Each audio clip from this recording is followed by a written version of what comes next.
velkomin í Alkast þáttásins sem í boði betridagar.is og andriæsland.is og fargufan.is eða fargufa.is. Fargufa. Ég þarna búinn að nýta mér tvennt af þessu þrennu hérna bara síðustu viku. Já. Ég fór upp í betri daga og svolítið svektur að Siggi var ekki við.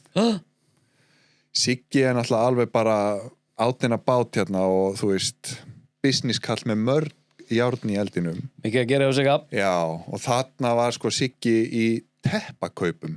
Já, hann var að kaupa teppi á nýtt milliloft upp í Urriðahólsstræti. Hann var að flytja lagerinn upp, stækka búðina.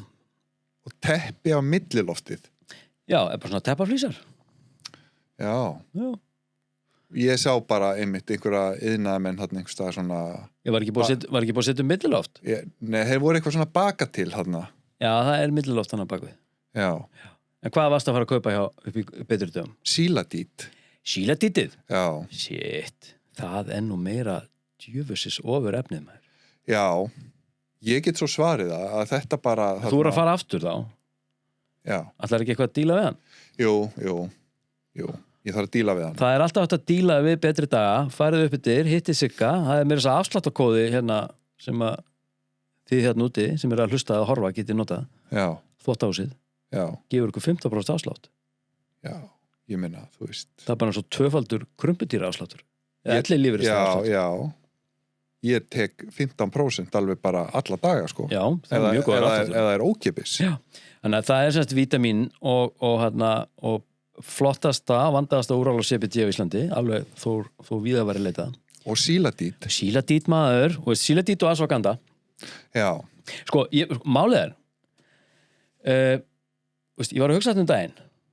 Fólk kemur oft til mín með alls konar djöfuskvilla. Ég svo þunglindur, ég svo kvíðinn, ég með svo mikið athyglisbrest, ég svo latur, ég svo feitur, ég svo ömurlegur. Já. Og það að leita ykkur einni töfralausn. Oft það að spyrja út í sveppinu eitthvað, lagast ekki allt, ég tek smáskammt af sveppi og ég bara, nei, það gerir það hann ekki, sko. Þetta mörg ólík box.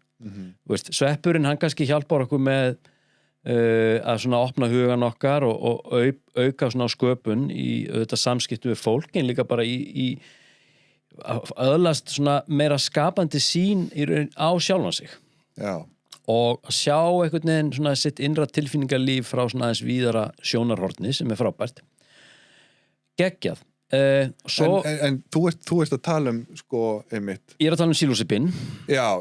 Sveppin. Já, og hvernig það hjálpar í sköpun. Í sköpun, og þegar ég meina í sköpun, veist, að vera skapandi, það ekki bara eitthvað að geta klistrað einhverju olíu á einhvern strega, sko. Það líka bara að vera skapandi í hugsun almennt og fyrir vikið í samskiptum við annað fólk. Já. Og einhvern veginn bara svona í umgengni við sjálfan sig, og þegar ég meina umgengni þá ég aðalega bara að meina svona hvernig maður bara hugsar sjálfan sig. Hvaða hugmyndir maður hefur sjálfan sig. Og hefur örugglega með svona sjálfsmatið að gera og sjálfsöryggi fyrir vikið og annað. En það sem ég að reyna að segja, það sveppurinn. Og svo þetta snýr boðefnum og hormónum og hvað hormónana varðar og semst hormónakerfið, koma jafnvægi á hormónakerfið og keyra upp, sérstaklega fyrir okkur strákana sem aldrei upp testan, það náttúrulega síladítið og ashwagandhaði. Fyrir þá okkur sem vilja eiga allt þetta HGH og allt þetta drasl, öll þessi krem og þetta dót sem maður að kaupa undir borðið, ég vil eiga það eftir, sko. Ég vil nýta mig það bara þegar ég bara komin út í horn og hef ekkert annað. Já. Og ekkert að því. Og fyrir konurnar, það mælt með síladíti líka fyrir konur á breytingaskeiði, sterklega, því að þær eru náttúrulega bara að glíma við ójafnvægi, hormónakerfi og vantar estrógen. Svo bara, ekkert mál að gefa þeim eitthvað krem og eitthvað, en ég meina, þú sér það, ég hef sagt þetta áður í þessum þætti, ég jók testómagnið í líkamannum á mér 30% á 3 árum.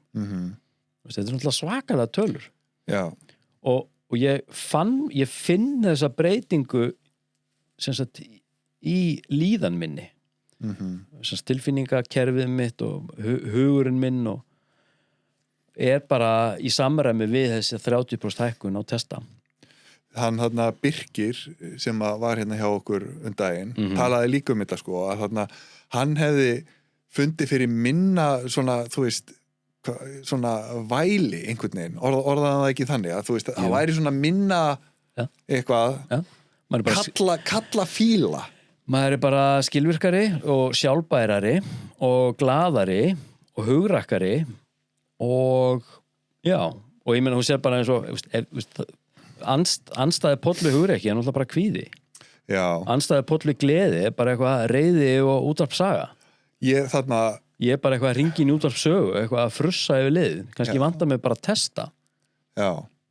Ég er búin að vera þarna taka síladít núna í kannski 10 daga eitthvað svoleiðis og finn fyrir sko þarna hvað ég segja minni þolinmæði gagnvart kjaftaði að það er einhvern veginn eins og að vissu leyti svona þú veist einhver mörk séu orðin eitthvað aðeins skýrari að það er bara svona þú veist ekki vera að eyða tíma í þetta kjaftaði og bara þú veist hætti þessu væli og tengjur þetta í raunin er þetta breytan, síletítið í þessu samhengi? Ein breyta það er bara, ég hef tekið eftir þessari breytingu í mínu fari hérna bara á síðustu dögum í samskiptum. Kekja. Það sem að bara það er minna þolinmæði fyrir kjaftaði. Maður áheldur ekki að vera með þolinmæði fyrir kjaftaði. Nei. Fólk er eitthvað að segja, þú verður að hafa þolinmæði, ekki fyrir kjaftaði. Umburðarlyndi og þolinmæði. Það er ekki það sama. Nei, ég meina þú veist, á maður að umbera kjaftaði. Umbera það? Ég held að þurfa að meta svolítið aðstæður að hverju sinni. Ég meina, þá þarftu líka kannski að fara út í skilgreininguna á hugtakinu að umbera eða sögnin ég meina hvað er að umbera umbera er það bara eitthvað að vera í því og bara eitthvað þykjastur að hlusta en vera algjörlega ósamála eða er það bara einfallega bara walk away? Það er kannski svona bara spurningum að þarna só ekki tímanum þú veist. Tíminn er dýrmætur. Ekki sóa mínum tíma og ekki sóa þínum tíma í eitthvað tilgangslaust og leiðilegt. Leiðilegt hjal. Kjaftaði. Svo segi ég við fólk, veist, það eru auðvitað vítamin líka, alls konar vítamin. Ég tek D-vítamin og B-vítamin. Þetta klassíska. En svo er það CBD-ið. Veist, þannig að maður tekkar í þessi box og CBD, hvað mig varðar, ég tek mikið CBD, ég er búin að gera mörg ár. Og frá einmitt gott CBD, það er betri dögum. Ég tek 50% peistið og 20% leku, oljuna. Og þetta fer inn í líkamann og CBD er fyrir mig búið að vera langklöp. En þetta tekur bólgur í líkamann og bara svona, bara reynsar þar út. Það er ekki bara að tala um vöðabólgur, og líka að tala um bara bólgur eins og í bara meltingafærunum, í þörmum og kringum líffæri og annað og það náttúrulega bara mjög skýr tengsl milli meltingarfæra og tilfinningalífs og sem man kemur náttúrulega bara skýrast fram þegar maður fær eitthvað svona óvænt áfall eða óvænt kvíðakast yfir einhverju, ég meina og ælir bara ég fæ bara drullu. Það er svona eins og þegar ég var alltaf að svíkjum á skatti fyrir mjög mörgum árum. Þetta er löngu orðið fyrnt. Og ekki á Íslandi. En þú veist, þá fékk ég alltaf bara niðurgang bara í hvert skipti sem ég fékk bréf í umslagi frá Skatt.co sko. Einmitt. Þá bara eitthvað, þú veist, svo var þetta bara yfirlit, skilur ég. Ég bara veit nákvæmlega hvað þú ert að tala um að þú veist bara tilfinningarnar bara fara í magan á þér og bara þú veist drullast út bara, og þannig að það er þarna skýr tengsl og þetta svona streita á álag á meltingafærin út á kannski miklum kvíða því svo verður þetta ringrás framkallar náttúrulega bara bólgur líka og en allavega þetta geggjað og við erum náttúrulega bara þessi þáttur er náttúrulega bara eitthvað steypa við erum að renna bara algjörlega blind en við ætlum að fara í spennandi efni en svo, við erum komnir í spennandi efni við erum komnir í spennandi efni efni, við erum að ræða efnin af því að við erum efnislegar verur og við erum háðir efni við bara getum ekki fungerað án þess að fá í okkur efni og eitthvað sem heldur í fram að þetta sé ekki rétt hann getur bara íra dykk það er bara ekki rétt það er náttúrulega efni líka þannig að ef þú ert að fá tippi í þig þá ertu klárlega komin í efnið eitthvað göndul en kannski komumst við yfir þessa efnishyggju ef að við náum að komast upp í 50 vítina við ætlum að fara í það á eftir þá ættu orðin að astral veru og ertu þá bara óháður efni þetta er ljósvera en ég er nú bara að hugsa meira að segja einhverjir kosmískir gúrúar sem sagan segir að hafa ekki snert vopnið þurrt í kannski bara 20 ár hafa bara, setið í splitt einhvers staðar í kalda pottinum og bara, drekka ekki, borða ekki og eru bara, einhverjir eitthvað ljós til lífa bara svona einhverjir algjörir meistarar það eru til sögur af einhverjum svona indverskum gúrúum sem að bara borðuðu ekki mat í 20 ár þetta eru örugglega sögur sem þeir sjálfur hafa sagt frá þetta eru góða sögur þannig að við bara höldum þeim lifandi samt sem áður eru þessi gaurar háðir efni þeir eru háðir, súrefni er bara eitthvað sem að ég get ekki hugsað mér að lifa án ekki í dag allavega en það held ég að þessi menn séu fastir í 4. vítinni nú, hvað gerist þar? Þar ertu komin í vissa uppljómun og þú ert svona komin í einhver ákveðin tengsl við almættið og öðlast kannski einhverja ofurkrafta og ferð að beisla svona efnið á einhvern hátt og nær svona vissri stjórn og getur þess vegna, ég hef heyrt af fólki sem að segist vera breatharians þau sungaza bara ég talaði við eitt svona mann og búin að vera sungazer í 16 ár sem þýðir hvað? sem þýðir bara það, basically bara dregur orku úr sólinni og hann sagðist ekki hafa borðað drukkið bara vatn eða neitt bara í 16 ár einmitt ég veit ekki hvað hann sé að segja satt þetta er bara eitthvað ljós til lífunar ástand sem hann er í en svo svo kaupaði þessi bara Rolls Royce og Pels og ríða öllum sem hreyfist sumir og gangum með fjastýrðan USB buttplug skilur og þrælarnir þeirra bara eitthvað skiptast á að vera með fjastýringuna skilur nú bara að tala einmitt hann Bikram-gaurinn meðal annars, þeir eru alveg margir en þannig að þeir eru ennþá þeir eru ennþá á brúnni í baráttunni við dregan og það er einmitt þegar þú ert komin á þenni stað sem þú heldur að þú sett búin að handleika sannleikan því þú ert búin að fá eitthvað svona glimps inn í og ég ætla að segja að þeir halda hið yfirnáttúrulega en eru ekkit yfirnáttúrulegt, heldur bara náttúrulega lögmál sem snúa skammtafræði og öðru en út af því að þeir halda þeir séu með eitthvað, þá kemur eitthvað og hyrðið það en ég minna og þá verða það bara graðir en þetta eru samt sem áður einstaklingar sem að hafa eitthvað fram að færa sem að við erum að minnstakosti tilbúin til þess að tala enn þann dag í dag við erum alltaf tilbúin til að tala allt svona svona næstu svo lengi sem það sé ekki eitthvað algjört kjaftaði sem að bara sói tíman nákvæmlega en þannig að þetta er nú langt frá því að vera þar en ef þú ert dregin upp í að mér skilst upp í 50 vítina 50? það hefur verið að draga okkur núna á jörðinni frá 3. og upp í 50 vít þannig að þriðja vítin er bara við erum búin að vera þar erum við bara í stöðugu raðrungi og í stríði og erum að drepa hvort annað innbyrðis í 3. vítinni við erum eina, eins og við höfum talað við erum eina samfélagið í okkar vetrabraut sem eru að sprengja hvort annað innbyrðis því við erum föst í matrixnum við erum 3. vítar verur og gjörspillt og okkur líður illa og við vitum innstinni af hverju en við getum ekki horfst í augu við að því við erum fangi hugmynda sem hafa verið forritað í okkur sko.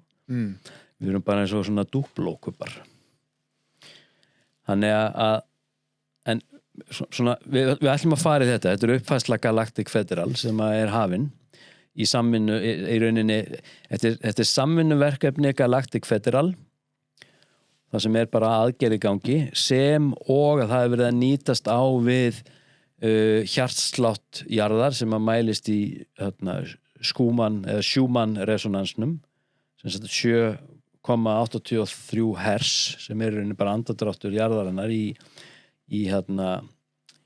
bara milli jarðar og heitir það ekki himinhvolfið þetta er hjartslátturinn og við erum að sjá mikið ris í tíðni núna þessa dagana út frá sólgósum gríðarleg sólgós þannig að þú veist þessi Schumann tíðni sem að bergmálar bara í gegnum alla jörðina er hún farin að breytast? Já, hún er farin að breytast og við ætlum að fara inn á það en ef við ekki að klára fargufuna fyrst Fargufuna? Já.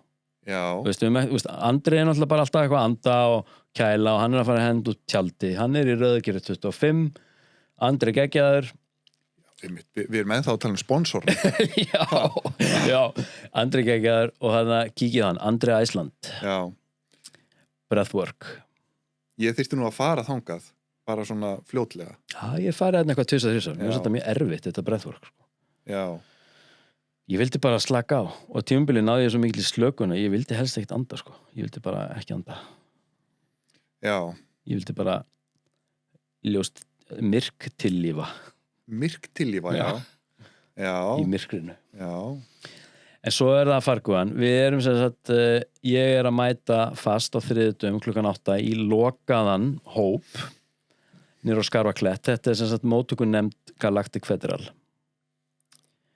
á þriðjudögum já, þetta er lokaður hópur sem sagt, þetta eru 16 til 18 svokölluð stjörnufræ við erum sem sagt einstaklingar sem myndum hérna eina heild saman og sem sagt við erum umboðsmenn og við erum að taka í rauninni að okkur þetta mikla verkefni sem felur í sér að taka við þessari tíðni og dreifa ljósi út í samfélagið og við erum svo tilbúin til þess að mæta þessum ljósverum þegar það sem sagt koma með það grand finale og byrtast hérna á jörðinni og þetta er allt að fara að gerast og við sem sagt það er þessi hópur í fargufinni sem er að undirbúa þetta já, við erum sem sagt að undirbúa okkur þetta er háskóli lífsins við erum sem sagt að undirbúa okkur fyrir komu sem sagt Galactic Federal það sem að Galactic bandalagið mun byrtast okkur jarðarbúum í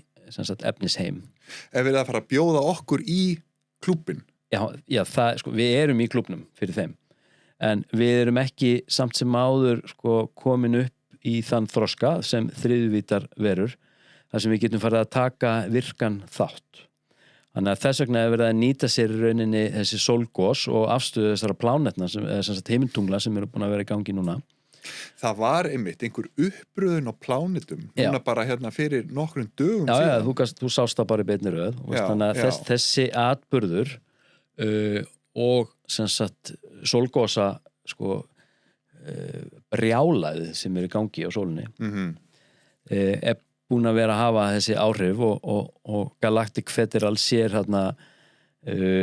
sér tækifæri til þess að vinna með þetta og þeir eru sem sagt að gera það með tækni sem við menninni skiljum ekki og það er sem sagt það sem er í gangi og sem sagt sánuklúburinn í fargufunni fargufa.is þetta er lokaður hópur og ekki fargufa.is bara Galactic Federal Galactic Federal Welcome Committee það er lokaður hópur en sem sagt fargufa.is býður náttúrulega bara upp á endalösa sánur þetta er búið að bjarga geðsuminni núna bara á annan vetur gufan ég krossvestur 3 röð á 1 klukktíma það er mjög misjafnt hvernig maður einhvern veginn lendir í því yfirleitt þú veist, við erum að tala púlsinn hjá mér að fara upp í svona 150-60 og svo plummetar hann bara niður í eitthvað sem ég veit ekki eins og hvað það þegar ég fer úr 100 gráðu heitri gufu inn í sjóin sem þá kannski eins og núna kannski 2 gráður eða svo, 2-3 ár. Sko, þar síðast þegar ég fór var ég út á Skarfakletti og bara fyrsta lotan var einmitt bara algjör crossfesting sko, var ábyggilega svona 17 mínútur eða eitthvað svoleiðis og alveg bara kláruð með alveg bara svona, þú veist, gusu það sem var bara, maður var bara steiktur út sko og þarna, og ég fór þarna bara eitthvað alveg háflóð bara beint út í sjóin og bara, þú veist, hvarf af yfirborði jarðar þú veist, fór undir yfirborðið og hvarf kom upp aftur endurfættur nýr maður settist inn í vagnin og bara umferð númer 2 byrjaði, þú veist, það tekur eitthvað svona, þú veist, einhverja mínútur á milli umferða og svo alltaf tónlist og bara þegar fyrsta lagið byrjaði þá sat ég hana og ég hugsaði bara ég ekki edrú. Nei. Það bara, sko, boðefna bomban var þvílík að bara, sko, endorfínið var bara, sko, í botni. Ég bara, sko, eins og ég segi allt bara, öll pásan, allt fyrsta lagið að þá var ég bara svona í vímu. Ég því þú ert að keyra endorfíni og serotonin. Já, þetta var bara, og þú veist, ég reynu voru, eina utanakomandi, hvað ég segja, áhrifin voru bara svona aðalagi í formi, sko, hvað hitabreytinga. Já, þetta er ótrúlegt. Já. Og eins og segi, þú ert krossfastur í hitanum og svo endurfæðing í kuldanum, sko. Já. Og það bara... Og svo bara byrjar þetta aftur. Já. Já. Þetta eru 3 lotur. Já, þetta er svona, þú veist, minni mig á fyrsta skipti sem að ég þarna fekk alveg bara svona rosalegt, svona runners high sem einmitt bara svona, þú veist, endorfín overload. Það var sko eftir að ég hljóp mitt fyrsta hálfmarathon. Þú veist, ég hefði aldrei á ævinni hlaupið svona lengi á þess að stoppa og þarna hljóp ég bara í sko bara, ég held að það hefði verið 110 mínútur non-stop og bara var alveg að gefast upp þarna bara síðustu metrana en bara kom í mark og bara þegar ég stoppaði þá bara kom þetta rosalega bara endorfín flæði að ég limpaðist niður bara svona, ég settist bara þú veist á gangstýttina og ég pissaði í buxurnar. Þetta gerum maður það. Þetta var bara svona... Maður bara pissaði í buxurnar. Já. Það er svo geggjað. En þú veist, það einmitt þetta. Þetta snýra hormónum og boðefnum. Já. Og veist, ég meina, sjáðu nú bara eins og veist, serotonin. Ég meina, og þetta... Samkennda boðefnum. Já, þá erum við komin út í þarna oxytocin. Já. Já. Allt þetta... er samt í maður, þú veist, þetta er eitthvað sem að, sko, þú býrð til sjálfur. Já. Þetta er bara svona, þú veist... Mitt innra apótek. Já, þetta er bara svona einhver framleiðsla sem að þú getur líka einmitt svona haft áhrif á. Já. Til dæmis, með því hvað þú borðar, hvernig þú hreyfir þig og bara, þú veist, hvað þú gerir. Þú getur gengið enn lengra ef að þú einbeitir þér að sem sagt í gegnum hugleiðslu að keyra upp þrýsting í mænuvökvanum sem sagt í hryggnum á þér. Ég meina, hafa nú aftur sagt að Guð býr í hryggnum á þér. Ef þú nærð þrýsting upp á mænuvökvanum og hann fer hérna upp í köngulinn, ef þú nærð þrýsting þar upp, pumpar þetta upp, þá losar út sko, DMT-kristalla og þá ferðu inn í sko, raunverulegt samadhi ástand. Þá ertu komin inn í bliss. Já. Þá ertu komin með í rauninni svona smá innlit inn í eitthvað sem mætti túlkast sem guðdóm sko. Já. Og þetta eru ofurboðefni sko. Já. Þetta er eitthvað sem að þér eru veitt við fæðing og dauða, mögulega í svefni eða að þú lærir að ná í þau en þú þarft að iðka ákveðnar huglauslu tæknir en menn hafa komist í þetta ástand og ég meðal annars í kjölfar sem sagt mikilla tilfinningarlegra átaka sem sagt bara hrun Samadhi það ekki? Jú. Einmitt. Þetta bara svona, þetta eitthvað svona þekkt fyrirbæri Já, þetta kallað samadhi í búddisma eða hindúisma og þetta er bara heilagur andi og kundalini þetta er ekki kundalini í búddisma og samadhi í hindúisma eða eitthvað ég þekki það ekki en það kannski skiptir það ekki öllu máli en það er þetta sem þessar trúar hefðir að vísa í, það er þetta ástand og þetta er á líffræðilegum toga og sama eins með sveppin ég meina þetta er á líffræðilegum toga það sem okkur er sýnt með sveppnum inn í eitthvað veruleika sem að við sjáum ekki í ljóstíðni getu okkar né heyrum í hljóðtíðni getu okkar einhvern heim sem erðar og við erum að upplifa í gegnum neyslu á þessum efnum og eins með sílósípin, sveppin þá erum við að upplifa raunveruleikan í rauninni handan okkar sjónar svo má kalla Já. Ég meina það er hægt að segja þá að kannski erum við komin inn í aðra vídd þú ert örugglega inn í þú ert í sömu víddinni nema þú ert bara komið með víðara sjónarhorn víddin er óaðgreind frá þeirri vídd sem þú ert í hér og nú nema þú færð aðgang þetta er svo að það er sett á það ný gleru út samt sem maður inn í sömu vídd út inn á sömu hæð, út bara á 19. hæð svo kemur bara eitthvað með gleru en hvað er þá máli með þú veist eins og þess að fjórðu vídd sem að þú varst að tala að þá sérstu orðin hvað bara upplýst ljósvera Nei, þú ert í rauninni ekki orðin upplýst ljósvera en þú ert búin að fá innlit í þann veruleika og þú ert búin að öðlast einhverja ofurkrafta sem getur snúið auðvitað að innsæi sem þýðir allt í einu veist ógeðslega mikið og allt í einu sérðu ógeðslega mikið í fari annara en á sama tíma er þetta mjög hættulegu leikur því að þú ert allt í einu orðin mjög hæfur til þess að manipulera fólk og aðstæður þér í hag. Og er þetta, þú veist, er þetta eitthvað sem að þú getur fundið hér í þessu lífi? Já. Þannig að, já.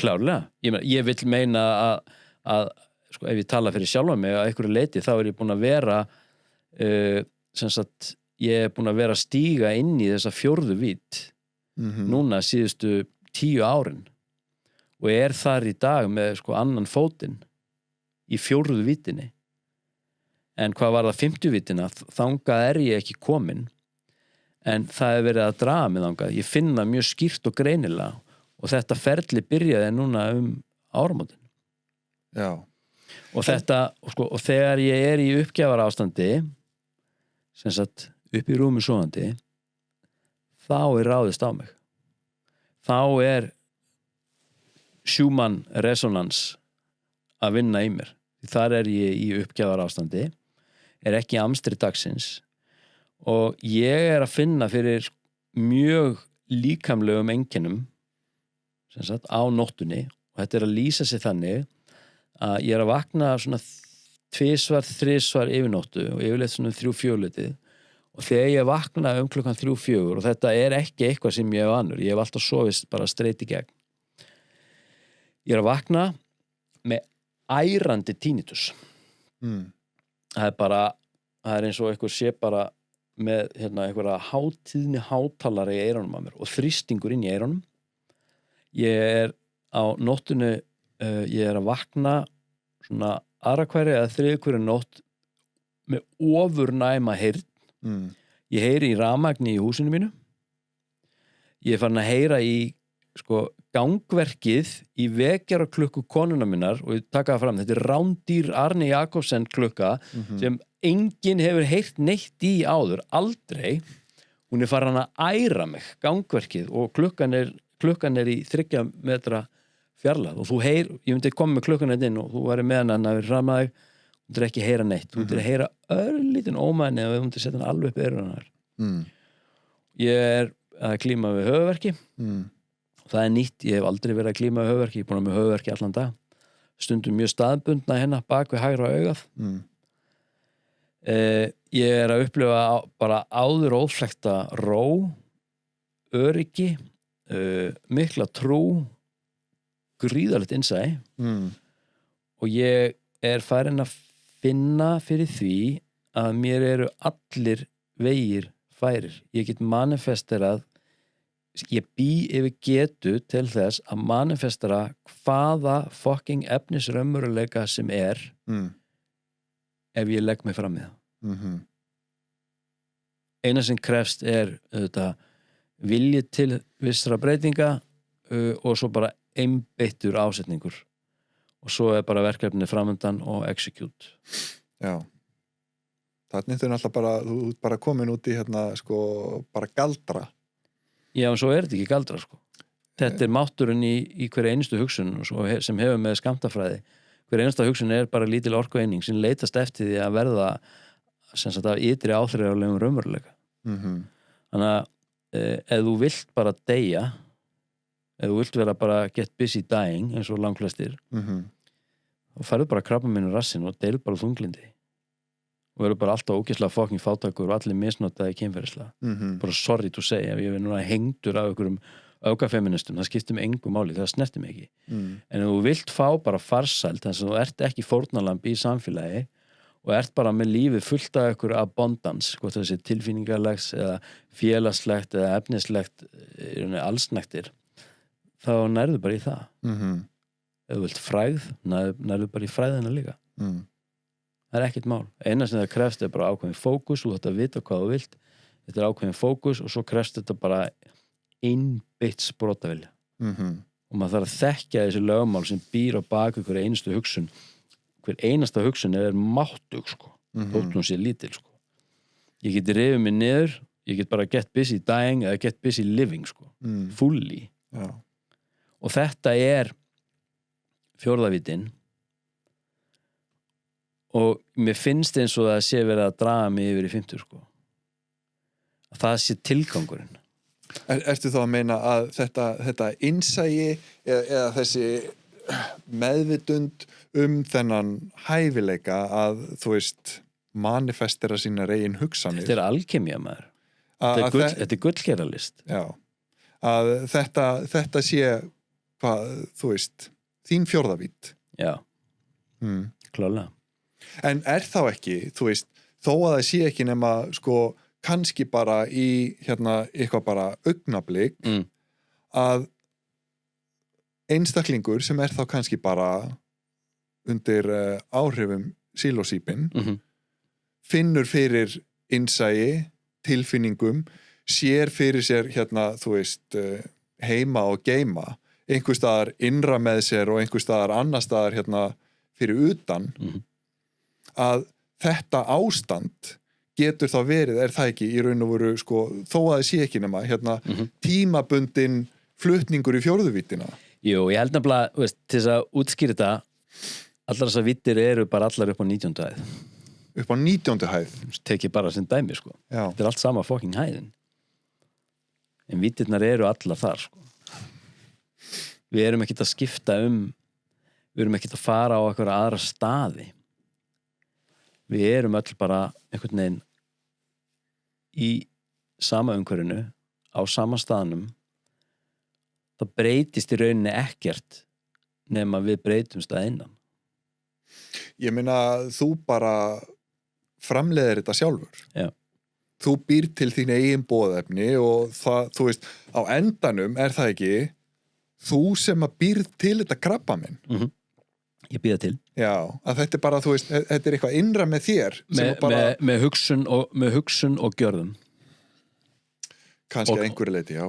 Já, og svo trúi ég því náttúrulega að þótti kannski, svo náttúrulega heyrur náttúrulega sögur af fólki sem veikist að krabbameini, bara einhverja fjallagetur sem aldrei hafa reykt einustu sígarettu og eru healthy. þá trúi ég því að það sé í rauninni eitthvað karmíst orsakasamhengi sem aður sem grípi þar inn að þú átt að fá krabbamein ef þú ættir ekki að fá krabbamein þá myndur þú obviously ekki fá krabbamein segir sér sjálft þetta er allt út á einhvern gefnum forsendum ég meina forsendunar eru gefnar hvort þú þekkir það eða ekki þótt að ef ég þekki ekki forsendunar þá þýðir ekki að þetta sé ekki rétt Já, ég meina, ég held að séum eitthvað bara það er bara hroki að halda því fram Já, heldur, einmitt ef þú ert að spá í þetta út frá því að þetta sé annað hvort er rétt eða rán af því að, já, þetta er eitthvað sem að, þú veist, er í raun og veru bara, hvað ég segja, handan rétts og rángs Þetta er bara það sem það er ekki eins og krabbamein sé eitthvað illt það hefur ekkert eitthvað illan ásetning, það er bara að bjarga einhverju ástandi það er bara fighting, það er að berjast fyrir lífi krabbamein er bara afleiðing af því að eitthvað berst fyrir lífi Já með því að fjölga sér Já, einmitt það er ójafnvægi Já einhver miskilningur það er einhver samskiptanet sem eru skemmt það er eitthvað tráma það er sama með mannin Já Veist, það er ekki illur ásetningur það er mikil fegur í krabbameini Nei í ferlinu sem slíkur Nei Já, það er fegur í því það er fegur í því að sjá það ef maður horfið á þannig og svo deyjum við og það er náttúrulega ofta tíðum mjög sorglegt í smá stund Já og hérna en ef þú spáir í því ég meina mjög góð vinn minn var að missa mömmu sinna í gær hún datt að stiga og fór í koma og hún er í Róm Ítalíu, hann hringdi mig og hann flög nýrtir og var hjá henni núna hún dó sem fekk höfuðhögg og hann bara sagði þetta og var búið að fallegasti dagur bara sem hann bara myndi eftir sko. Svo mikil fegur í döðanum Já Það var einu sinni manneskja dáið í fanginu á mér og af svona tragist bara á leiðinu på spítala og þetta var þetta mjög átakanlegt en þetta var eins ekta og það getur verið út strippaðar á öllum vörnum og eftir að hyggja þá er þetta örugglega eina dýrmætustu reynslun sem ég hef orðið fyrir að vera með manneski í höndunum og hún fjarar út og þú getur ekkert gert þú ert algjörlega vanmáttur hún bara tósuði eitthvað aðra áttir út bara eitthvað reiptói við eitthvað afl sem hún hefur enga stjórn yfir leiðin okkar allra Já, algjörlega en krabbaminnið það bara, þú veist það heyrðir Já, og það tekur bara Já, því er alveg drull Já en það vill ekkert illt Nei, ég held að það er bara on a mission krabbaminnið vill bara lifa Ég er að segja það Já, og það er kannski svona einmitt á svona ákveðnum vandræðum með mörk og Já, klar, lót að segja það Já, og afleiðingarnar svo svakalegar vinkonum mín dó fyrir mánuð síðan 3 litli strákar maður veist, bara eitthvað skildir eftir í pappa sinum veist, maður bara eitthvað fucking sko. Greimt sko. En veist það var einmitt svona dæmi sko veist, hún einhvern veginn greindist læknaðist yey svo bara kemur hún aftur bara frá einhverjum öðrum stað bara hei og hann og bara eitthvað fuck og kerfið bara eitthvað lamaði eftir síðasta ferli og svo bara ekki séðans sko. Er það ekki bara þú veist, soldið örlög Jú, þetta eru viss örlög Já og þarna er mér þessu tilvilli bara heilbrið manneskja sem bara alltaf bara að lifa lífinu sómasamlega og ekkert vesen sko en ég áttaði mig á einu, veit ég hvað ég var búin að segja það ég var eitthvað sníklast inn í húsinu um daginn og veist, nú er ég með þetta hús hérna búin að 10 ára að laga þetta hús og bara allt tilbúið skilur við ég var alltaf með svona miklar áhyggjur hérna þegar húsið var ekki tilbúið bara fuck, ég myndi drepast maður þetta var eitthvað svona, maður er svo geðugur bara eitthvað húsið hálfklárað og konan eitthvað situr upp með þetta ekki nóg með það að hún þarf að sitja uppi með það að ég er ekki á staðnum eins skemmtilegur og ég heldur eitthvað bara, hún með bara eitthvað ókláraðan gafl og eitthvað ógrafin kjallara og eitthvað vesen, nú bara allt búið. Já. Það ákveðin tilfinning. Og svo ég með stelpu sem í 10. bekk og ég giftur þessari frábæri konu sem að búin að vera saman í 26 ár og hún náttúrulega algjör sliði, sko, hún algjör negla, kallar ekki allt ömmu sína og dóttir mín með gríðarlega aðlögunar hæfni og þær tvær með fallegt samband og ég áttaði með að ég stóð í stíðunum og kom bara yfir með þessi tilfinning, þær voru báða sofandi og sikkur að hæðinni að ég hugsaði bara, heyrðu, ég geti bara farið á morgun. Ég var bara alveg sattu við það. Já. Á sama tíma ég líka alveg sattu við að lifa bara góð 40-50 ári viðbót en ef ég myndi fara á morgun þá myndi það ekki skipta í rauninni miklu máli, sko, því ég treysti þessum konum bara 100% fyrir að sjá restina. Já. Skilur við? Já. Þetta eru svo flotta gellur, sko. Ég heyrði sögu af konu sem að var mér mjög náin sem að dó krabbameini og svona frekar óvænt, frekar hratt og þegar hún dó að þá kvatt hún heiminn bara í bara kvíðakasti og bara, þú veist, saman hún var ekki sátt við þetta af ótta og kvíða af því að það var svo margt í kringum hana sem að var óklárað það var eitthvað svona ófrágengið út allt. Þetta erfitt, maður. Já, og það einmitt, sko, að bara skilja við þannig. Já. Ég ábyggilega, þú veist.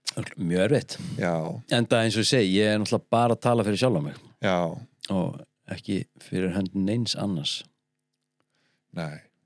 En þetta er áhugavert. Já.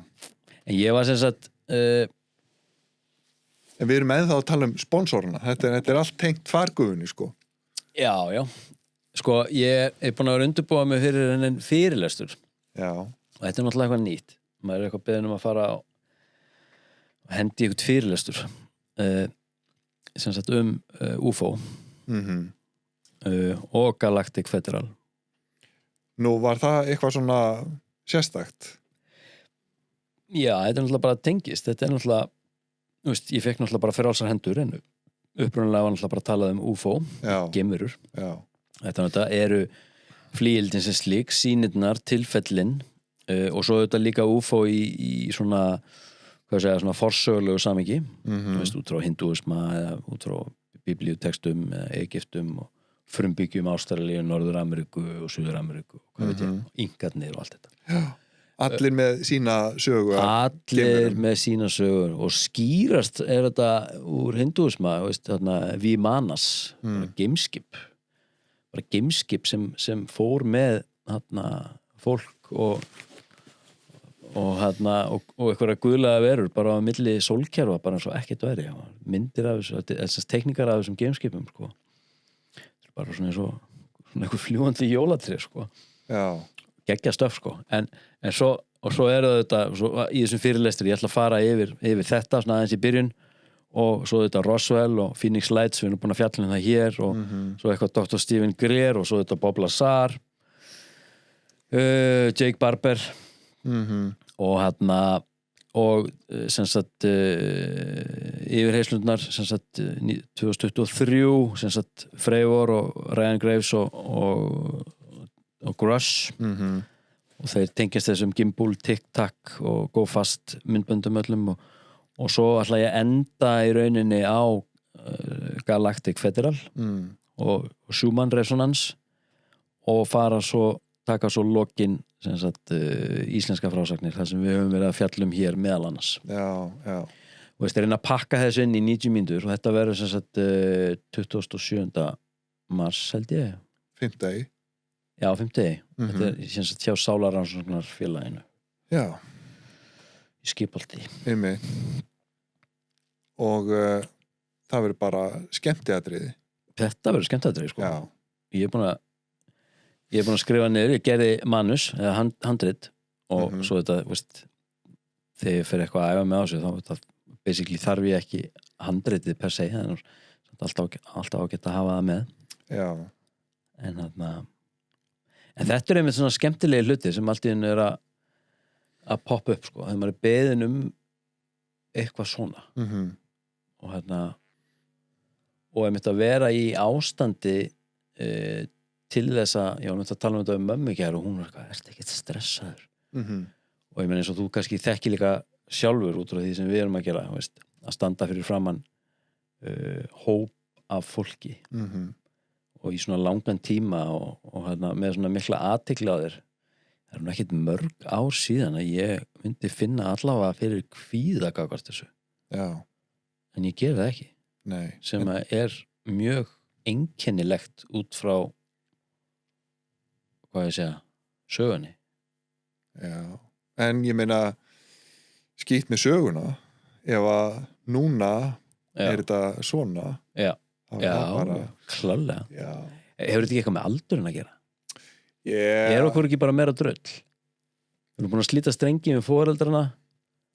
Já, en sko og við erum einhvern veginn bara orðin sjálfur orðnir fullorðnir eða eitthvað, ég veit ekki. Núna snýst þetta náttúrulega líka að kannski bara þannig séð sko viðfangsefninu, myndi ég segja. Já, klálega. Að þú veist að þetta eitthvað sem að þú bara hefur hérna bæði áhuga og þekkingu á, þannig að það einhvern veginn bara sjálf gefið eitthvað hérna öryggi í byrjun að þetta alveg bara, þú ert að fara þarna að spila á heimavelli og fólki þá sem að koma að hlusta á þetta einhverjir nöttarar eins og þú. Já, eða forvitnir. Fólk sem forvitið. En jú, þetta ekki klárlega þetta? Ef þú ætlar að fara að kynna eitthvað, bara nú ég að tala bara svona almennt. Ef þú einmitt auðvitað skilur og hefur brennandi áhuga á því. Já. Og brennandi þörf fyrir að deila þessum stórkostlegheitum með öðru fólki. Já. Þá þetta einmitt eitthvað sem að maður ekki kannski kvíði fyrir heldur bara frekar spenntur fyrir eitthvað. Já, hlakkar til að bara, þú veist, performa þannig.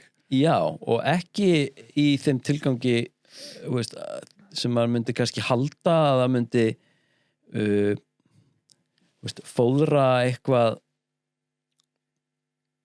hvað ég segja bara, ego meira bara að þú ert að sá fræjum í fólki. Þú ert að skapa samfélag í gegnum tjáningu. Já, einmitt. Það sem að þú ert með einhverja sögu sem að þá mögulega aðrir að tengja við og geta þá annarkvort gefið þér sína sögu eða teki söguna og síðan borið hana áfram. Já.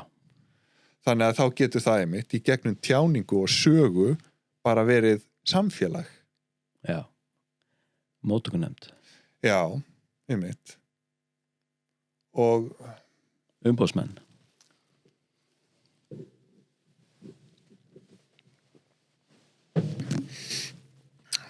Það náttúrulega þarna sagan þarna geimverurnar. Hver þá? Bara svo gömul. Þetta svo gömul saga. Það búið að vera að segja þessa sögu svo lengi og það búið að segja hana svo oft og það sko, þú veist, til fullt af einhverjum myndum og einhverjum alls konar, þú veist, liggum við bara einhverjum steinristum og híróglífum sem að sýna myndir af einhverju bara eiginlega óútskýranlegu og ójarnarskum verum og því sem virðist vera flýildi. En sko hvernig stendur á því að bara við höfum ekki óvéfengjanlegar sannanir tilvist þessara fyrirbæra. Þú veist, með allar þessar myndavilar og allar þessar tækni í dag, þú veist, ok, það eitthvað farið að lega út hérna hægt og rólega, en sko, þú veist, akkurru hvað viltu sjá? Hvað eru óvéfengjanlega sannanir? Já, það bara, þú veist, einhverja svona, hvað segir maður, svona einhverja high resolution vídeoupptöku. Það eru til. Já, en ég meina, hvar eru þær? Það er bara, þú veist, læstar inn í einhver staðar og... Já, mikið, já, ertu að tala í rauninni eitthvað svona eins og frá Crash Retrieval sites og annað, svoleiðis? Já, eða bara, þú veist, einmitt, fá eitthvað hardware. Til að byrja með, þá held ég að þetta sé nú kannski ekki eitthvað gríðarlega algengt, þessi atvik. Ég meina, ef þú spáir í því, ég þekki nú ekki marga sem hafa séð furðuljós á himnum eða geimför, en ég þekki nokkra. Ég hef aldrei séð það sjálfur. Nei. Aldrei. Ég held að það sem þú sérð á miðlum eins og YouTube og annað, ég myndi halda á sérstaklega í dag að 95-8% af þessu er phony baloney, er fals. Já. En inn á milli, og það eru stofnanir innan í rauninni í stórríkja og meðal annars í Bandaríkjunum sem að ríkistofnanir sem að í rauninni bara vinna við það að skáta og skanna öll þessi myndefni prívat einstaklinga sem leka út á YouTube til dæmis. Því þetta er orðið svo gríðarlega mikið magn. Já. Þetta allt er greint. Allt er greint og með hjálp auðvitað gervigreindar.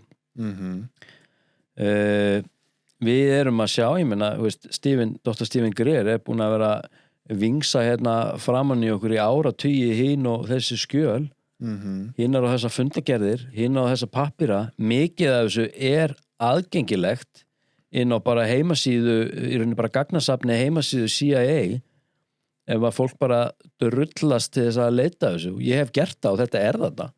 Það eru skjölarn inni, ef þú kannt og nennir að leita, sem að ögra því sem að við höldum og trúum og vitum og skiljum. Já. Ég meina, við erum búin að vera að díla með remote viewing í gegnum verkefni eins og Project Stargate, ég meina það sem við erum að njósna, það sem að við erum með svona psionics, eins og hann lýsir, hann Jake Barber, við kallum þetta eitthvað nýtt hugtak, psionics, en þetta eru náttúrulega ekkert nýtt hugtak, við erum búin að vera að díla við þetta, ég meina í remote njósnum í áratugi. Já. Og þessi gögn eru til. Já. Eru bara til og aðgengileg og ég meina, þannig að spurningin er bara hvað sannanir viltu? Ég meina, þú ert með tugið ekki hundruður einstaklinga, háttsettir einstaklingar innan hess, þú ert með embættismenn og þú ert með verkfræðinga og þú ert með flugmenn og ratasérfræðinga og leyniþjónustumenn og þú ert með alls konar fólk með alls konar secret clearansa sem eru búin að stíga fram og segja sína sögu og á tímum hashtag eitthvað ég trúi, ég meina fyrir ekki þurfu ekki bara að fara að hlusta á það sem er í gangi. Það er nóg í boði.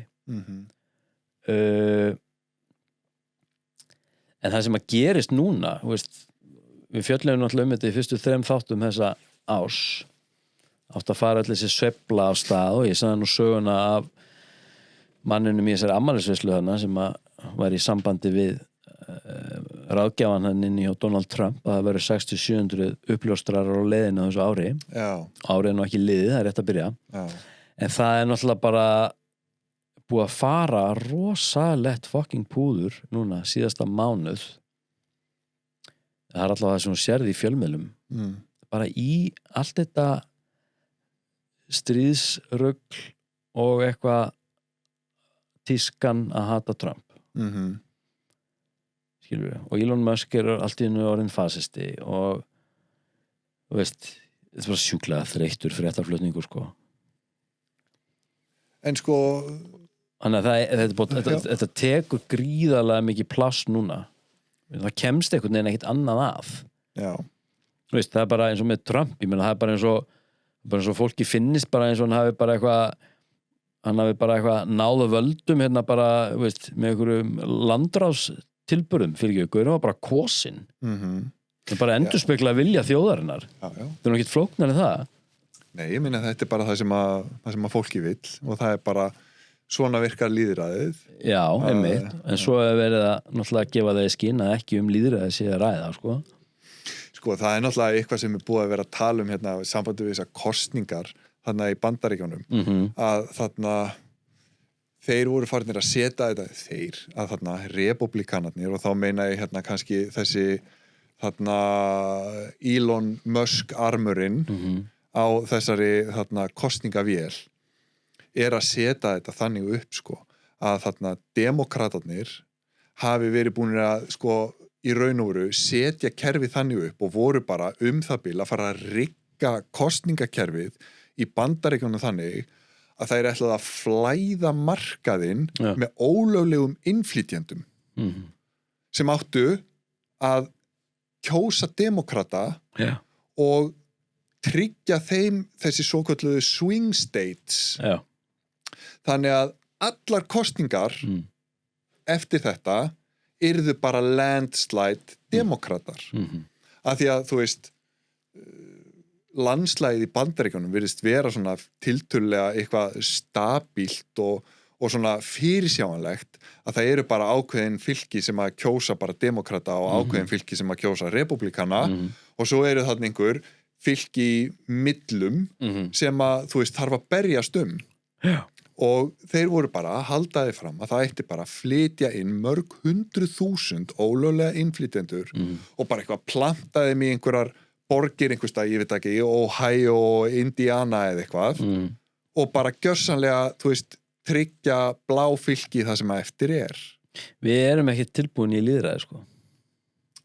Nei, ég minna, enda sem þriðjuvitjar enda höfum við aldrei nokkuð tíman fengið að, þú veist, upplifa nokkuð sem að, sko, heitir raunverulegt lýðræði. Nei, ég veit það sem að, þú veist, einmitt, þessir fulltrúar sem að bara einhvern veginn sitja einhver staðar sem vinna fyrir þig já, sem sitja einhver staðar langt í burtu algjörlega fyrtir þú veist, mér og mínum uppruna það sem að þeir eru eitthvað bara, þú veist, að vinna í mínu nafni og ég að treysta því að hérna bara, þú veist Bjarni Ben sé að, þú veist, tala mínu máli.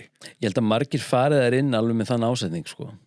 Já, og ég minna, og þetta líka eitt sem kannski verið að tala núna að þessir pólitíkusar sama hvar og hver það að einmitt kosin eitthvað þing eða í borgarstjórn og með bara brjálæðislegar hugsjónir og eitthvað göfugar hugmyndir hérna sem á bara framkvæma og svo bara mætir hann skrimslinu og það bara, þú veist, bjúrokrasían tekur á móti þér og hún kæfir allt sem að þú vilt, allt sem að þú ætlar og allt sem að þú ætlar að breyta eða bæta einhvern veginn bara, þú veist, það bara kæft í skrifræði og þú bara kemur engu áleiðis. Svo til líka með 2 kúlur á mánuði.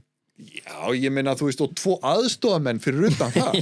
Þannig að bara, þú veist, why bother á endanum. Og átti ekki breyk. Nei, þannig að, þú veist, ok, ég komin hingað með 2 kúlur á mánuði, þannig að, þú veist, nú þarf ég bara ég þarf bara að búlla þetta. Ég þarf bara að gleyma þessum hugsjónum og ég þarf bara að tryggja mína stöðu hérna innanhús. Hvað get ég gert til þess að, þú veist, missi ekki þetta gig eins lengi og ég get já. Og þú veist, ok þetta fólkið sem að þú veist á að stjórna á að stýra og hérna leið okkur áfram en í raun og veru þú veist, bara getur það ekki að því að kerfið orðið svo stórt og svo þungt og svo flókið að kerfið vill auðvitað bara, þú veist, viðhalda sjálfum sér. Eðli kerfisins bara að þú veist, stækka og þú veist... Eins og krabbamein. Já, það verður bara, þú veist, stærra og flóknara og þú veist... Þangað til að drepa hjúpin, sko. Já. Og það það sem í gangi.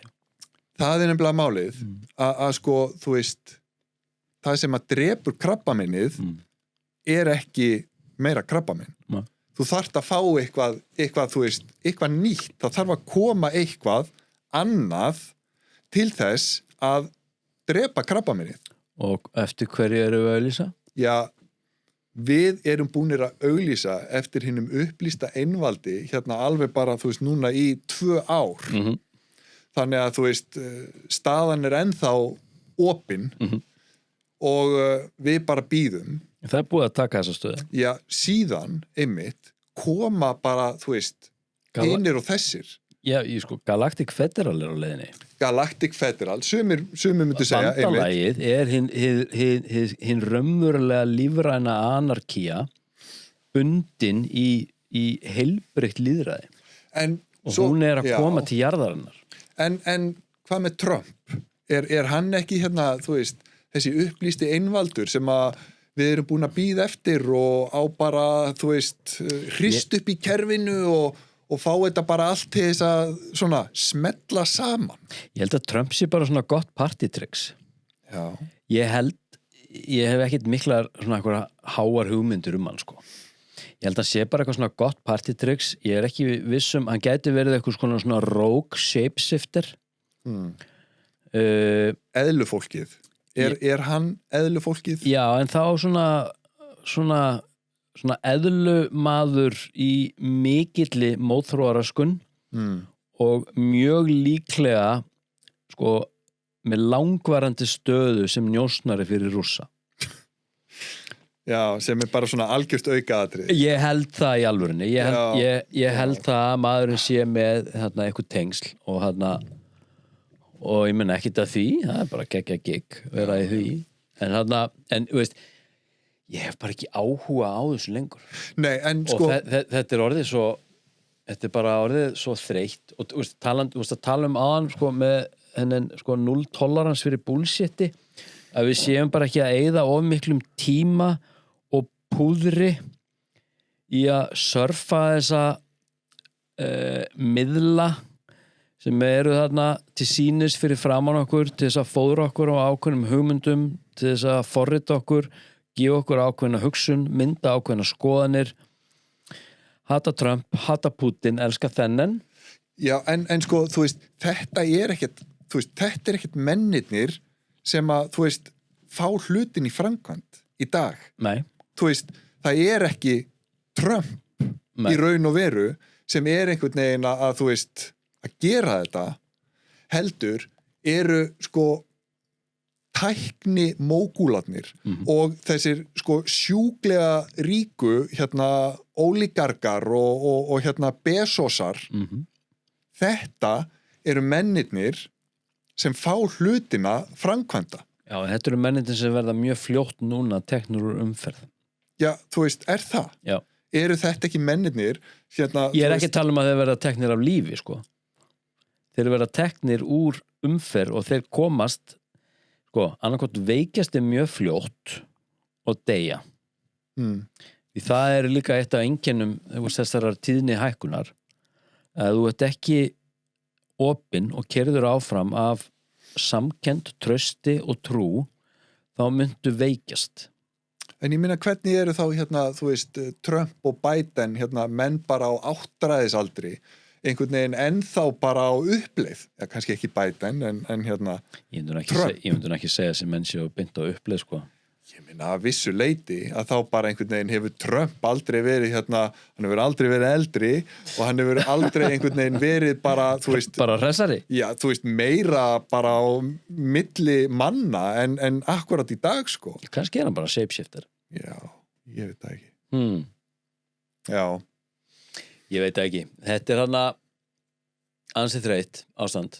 Já, en sko, þú veist... Mikill klopningur. Ertu þá að meina að Zuckerberger og Musk eigi bara eftir að fá krabbamein í raskatið, eða að þeir verði bara eitthvað innlimaðir af Galactic Federal og, þú veist, upplýstir? Já, en þá þarf náttúrulega bara að snerta það á ákveðin hátt, þá sem að einhver uppfærsla á þeim mun eiga sér stað, því að sko þetta eru máttuði menn og geta nýtt í rauninni þennan mátt sinn á mjög svona gjöfulan hátt.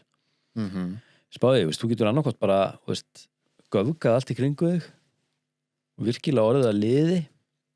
Já. Eða þú getur bara einhvern veginn brent allt í grunna, sko. Eins og bara sögurnar Bill Gates sem að eitthvað er búið að vera að fleita í mörg ár. Dr. Evil.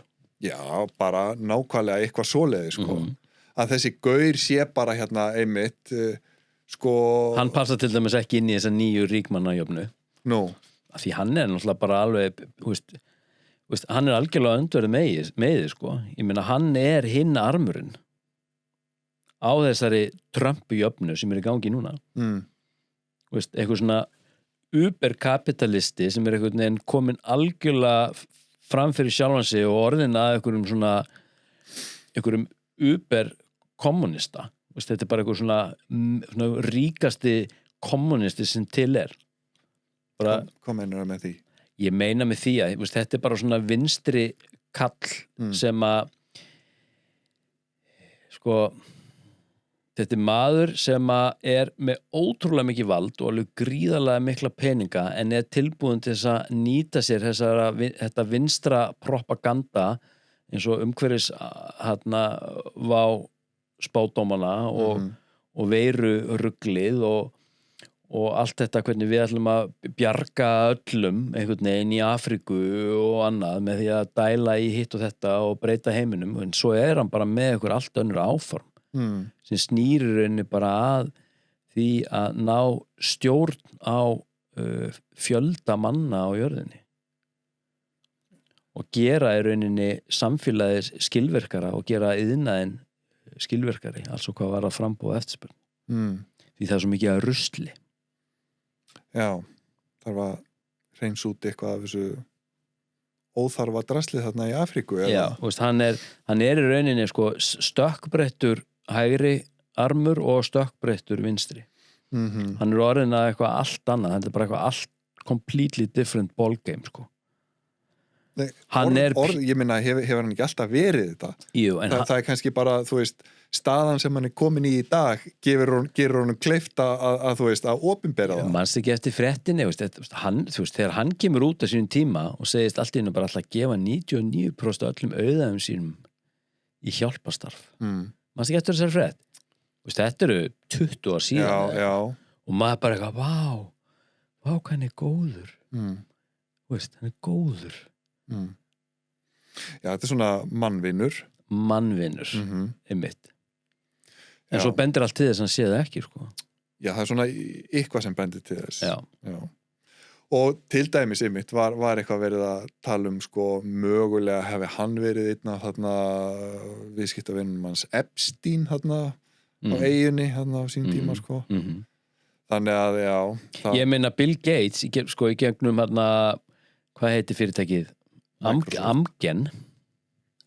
Amgen er fyrirtæki sem er að stæðstum hluta í eigu hérna, Bill og Melinda Foundation og Amgen er fyrirtækið sem að í rauninni keypti Decode á brunaútsölu einhvern tímann man ekkert hvaða ár það var og bara kom þeim undan gjaldþroti og Kári fekk að halda vinnunni sinni skilurðu og hvað gerist í COVID allt í hennu bara kemur Kári hann er bara eitthvað starfsmaður á plani hann er bara eitthvað að vinna á lagarnum nánast það er ekki eins og hann eigi eitthvað í þessu Amgen á Decode kemur hann bara allt í hennu hérna og heyrðu krakkar þetta er svo hræðilega aðstæður hérna nú ætlum við bara eitthvað að gefa ykkur hérna bara 10 milljarða í ókeypis sýnatöku við ætlum bara að leggja lið eins og hann fengi bara eitthvað leyfi til þess bara eitthvað starfsmaður á plani hérna og enginn er að kvarta yfir því að hann sé eitthvað að eyða eitthvað á miklu hérna innan fyrirtækisins hann bara tekin hérna bara eitthvað gena síni hérna bara á einhverjum 300.000 Íslendingum Já ég fór í rannsókn einmitt. Já, ég fór í rannsókn Mikki fór líka í rannsókn, það fór allir í fokkin rannsókn og allt er þetta í allt, þessar upplýsingar eru allar í hérna eigu Amgen Já einmitt. Og Bill Gates á Amgen Já ég vil alltaf að vona að ég geti hjálpað Bill Gates ég er að segja, þetta er bara allt svo loðið og þetta, það er ekkit hægri eða vinstri lengur ég meina vinstri fólk er allt í norðið bara geggja militant og trilltir og ég meina það er alltaf ekkit nýtt á nálinni þetta er bara eitthvað svona ringu sem við förum alltaf í vinstri verður hægri og hægri verður vinstri og það bara, nei, ég er miðjumaður ég meina, svo miðjumaður, hvernig ætlar að vera miðjumaður hvað er að vera miðjumaður, vera sammála báðum eða sammála engum ef þú ert sammála engum, þá er fyrir þér ekkit hægri né vinstri þetta er bara svo mikið fokking þvæla þú tala um þetta á Ágúst daginn, hann sagði eitthvað svona já, ég er alltaf að meina að ég er svona hallast aðeins meira til vinstri og ég er bara svona, já, ok, en hvað með þetta, bara, já, ok, ég er kannski svolítið hægri, já, heldur það, já, allir sé ekki svona miðjumæður, bara svona, og hvað? Já. Skilurðu? Og það þarf ekki nema annan pólinn til þess að deyja út. Nú er einhverjum sem segja að vinstri sé dautt. En ef vinstri er dautt, þá var hægri líka dautt. Því vinstri þarf hægri og hægri þarf vinstri. Það er ekki rétt. Nema þú sért í miðjunni, þá skiptir þetta engu máli. Þá er þetta bara skiptir þetta engu máli. Já, þá er þetta bara allt í fullkomnu jafnvægi. Já, ekki, ef þú ert í miðjunni. Jú, kannski. En þetta er eitt, annan líka, þú veist, í þessu samingi, þú veist, ég átti samtal hérna á Instagram eitthvað, við eitt sameiginlegan vin, ég skal segja þér eftir hverju þetta er. Og hann var eitthvað að benda á hvað góða fólki var í vond. Og spáðu í því, ef við erum komin á þann stað, þannig sem við erum að benda á hvað góða fólki er vond. Eru við þá góð? Já, sko, þú veist. Bendir gott fólk á aðra sem vonda með sko út frá bara fordómum með að dæma fólk vond. Ég held að þú sért ekkit endilega, ég meina, góður eða vondur. Þú verður ekkit góður eða vondur á því að dæma aðra, en þú verður ekkit sjálfkrafa vondur. Nei, en hvað er ég ef ég sé ekki sjálfa mig í þjáningum og brestum annara? Þá ertu bara sjálfhverfur og, þú veist, upptekinn af sjálfum þér og... Já, einmitt. Þannig að, veist, ég meina, veist, ég þarf svolítið að passa mig núna. Blindur á sjálfan þig. Já, ég held ég þurfi svona svolítið að passa mig núna og ég hef sagt þetta við menn sem eru með stór plattform svona, hafa svona flokkast svona svolítið svona til hægri, að nú er tíminn þar sem þú vinnur þarft virkilega að fara að hugsa þinn gang. Hvað er alltaf að staðsetja það núna? Búin að vera að berjast hérna í einhverju heilari baráttu gegn vinstrinu. Þú hérna sem þessi hægri armur eða útsendari hægri armsins. Hvað er alltaf að vera núna? Á einhverjum tímapunkti og kemur að því að við verðum að fara að komast inn í meiri kærleika og umburðarlyndi og við verðum að fara að sýna hvort öðru skilning. Einmitt, spáði hvað það er eitthvað, þú veist, kjánalegt að stilla upp hérna bara einhverjum flokkum, einhverjum liðum sem eiga einmitt að vera þarna öðrum megin og hinum megin. Ég er uppflokkur, já, við erum niðurflokkur, þannig að, þú veist, við getum ekki unni saman. Og svo fólk að rífast allan daginn. Já, og svo þarna hægri og vinstri og þeir geta heldur ekki unni saman, en síðan, þú veist, eins og til dæmis, allt í einu voru hérna bara Kata Jak og Bjarni Ben eitthvað bara komin saman í vinnuna og þá var bara, þú veist, vinstri og hægri bara, þú veist, saman í stjórn og þetta var bara frábært í smá tíma en svo bara, þú veist, fór fólkið eitthvað að þarna spá of mikið í þetta því að ég minna það hlýtur að hafa verið eins og þegar það gerðist, þegar Katrín Jakobsdóttir og Bjarni Ben og Framsókn allt í einu bara ákveða að vinna saman að þá er það gert með einhverju fallegri hugsjón, það er einhver falleg hugsjón á bakvið svona samstarfi. En hver stóð eftir þetta ferli uppi standandi? Já, þú veist, það er náttúrulega að hugsjónin, hún dó á leiðinni. Hún lifði ekki, þú veist, 8 ár. Nei. Það var bara, þú veist, á endanum var það einmitt kerfið sem að tók á móti þeim og bara, hérna, bjúrokrasjan, hún bara drap börnin sín og bara eitthvað, þú veist, þínar fallegu hugmyndir geta bara dáið ofan í þessari skúffu hérna. Já, þannig að þú veist never to be seen again. Já, þú getur bara hérna, þú veist, farið og boðið fram til forseta og bara, þú veist, glimtu þessu kjaftaði hérna. Já, þetta er búið. Já, þetta er búið. Og, nice try. Já, en þú veist, það gekk alveg örugglega á meðan hérna hugsjónin lifði. Já. En síðan bara, þú veist, er ekki tækt að berjast á móti þessu kerfi öðruvís en bara, þú veist, ég veit það ekki bara með því að sprengja það að sko hvernig getum við talað byltingu þar sem enginn deyr Já, þá þarftu að vera tilbúin að fara þangað Já, að sko, þú veist eins og hvenær var það? 2008, 2009 þegar einhvern veginn bara, þú veist Ísland fór á hliðina og einhvern veginn efnahagskerfið og stjórnmálakerfið og allt einhvern veginn bara gekk ekki upp lengur Nei.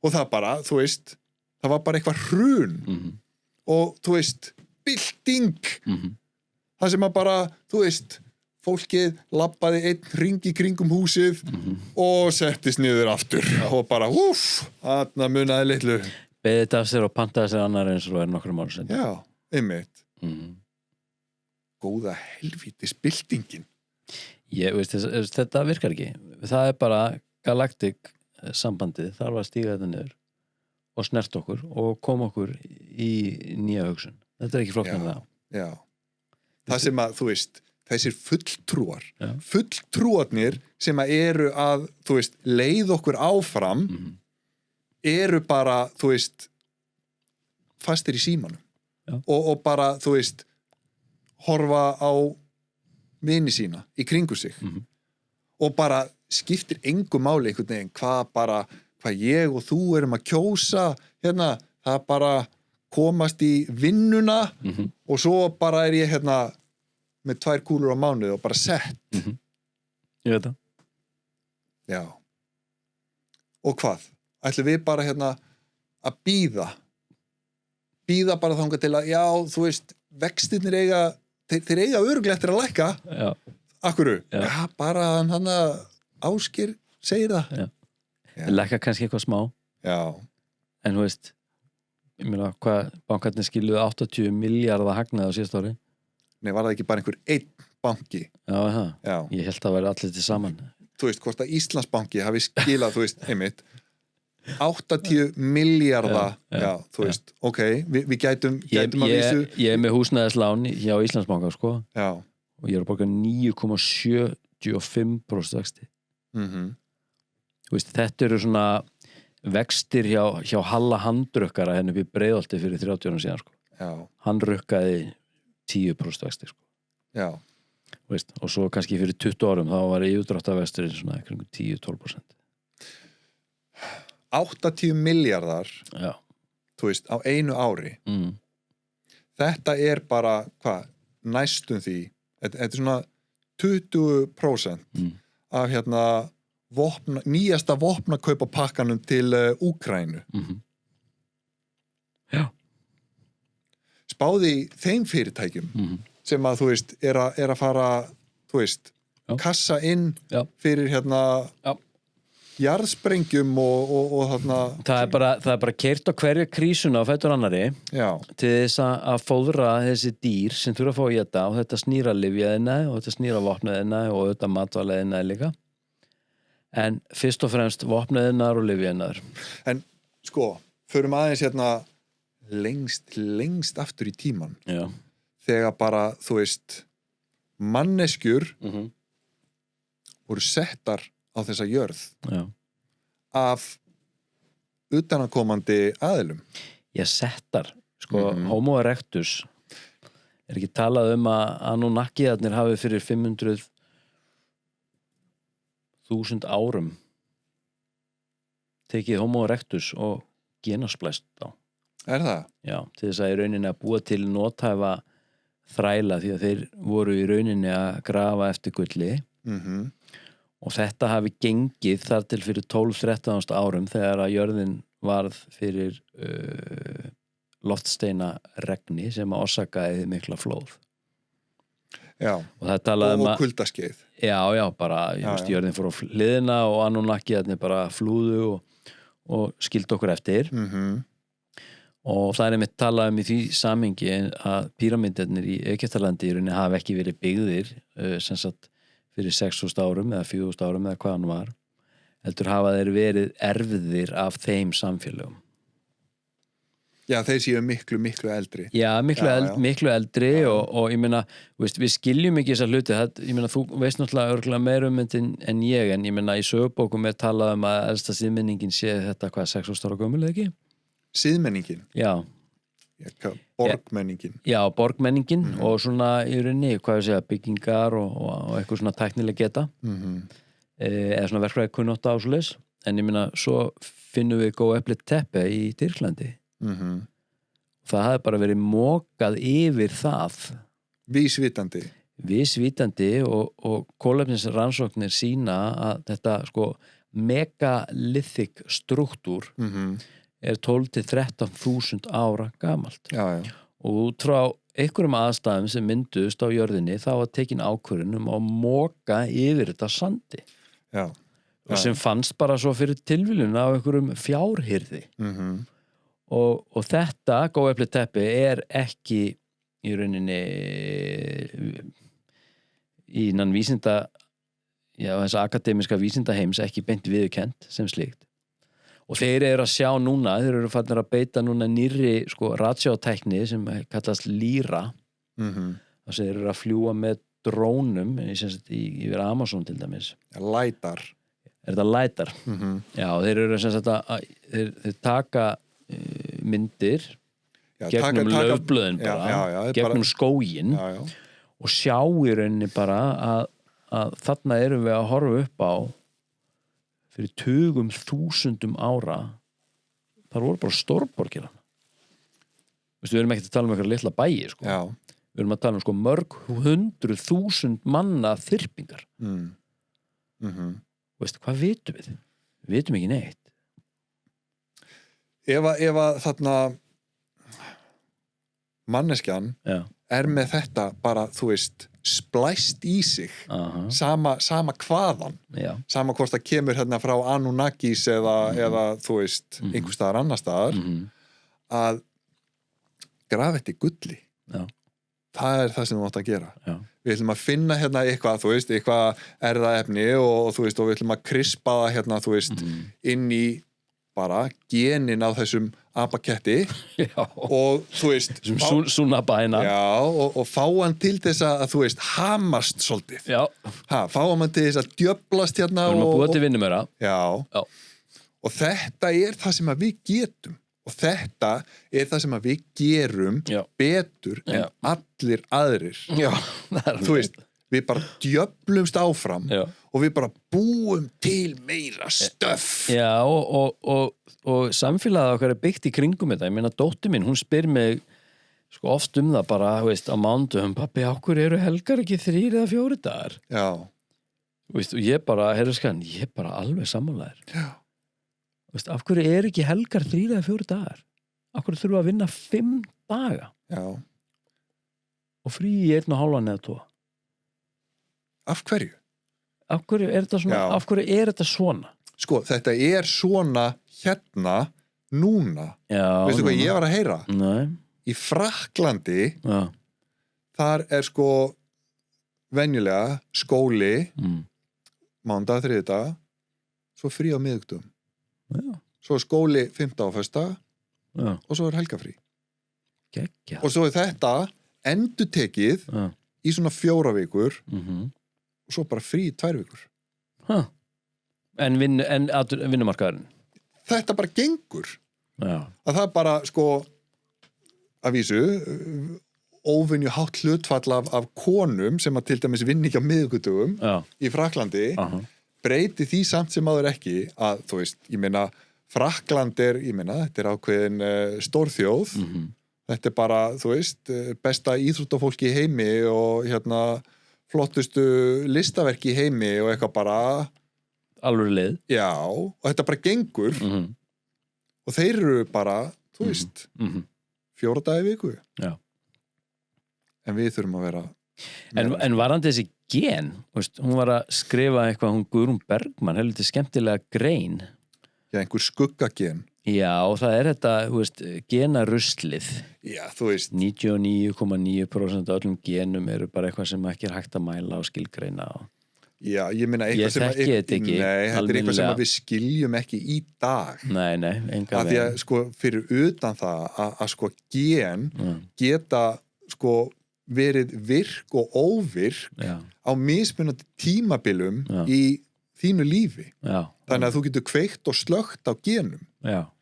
Þannig að þú veist, það getur vel verið að þú veist, ég meina það sé bara heilmikið kannski í okkar líffræði sem að við skiljum ekki 100%. Ímyndaðir það er þannig. Já, og að þarna að við séum með hérna bara innbyggt í okkur liggum við bara, þú veist, ekki bara sögu mannkins heldur sögu lífs á jörðinni. Að það er bara einhvern veginn hægt að rekja þetta bara í gegnum þig, bara einn dropa af blóði. Já, eða bara ennþá lengra.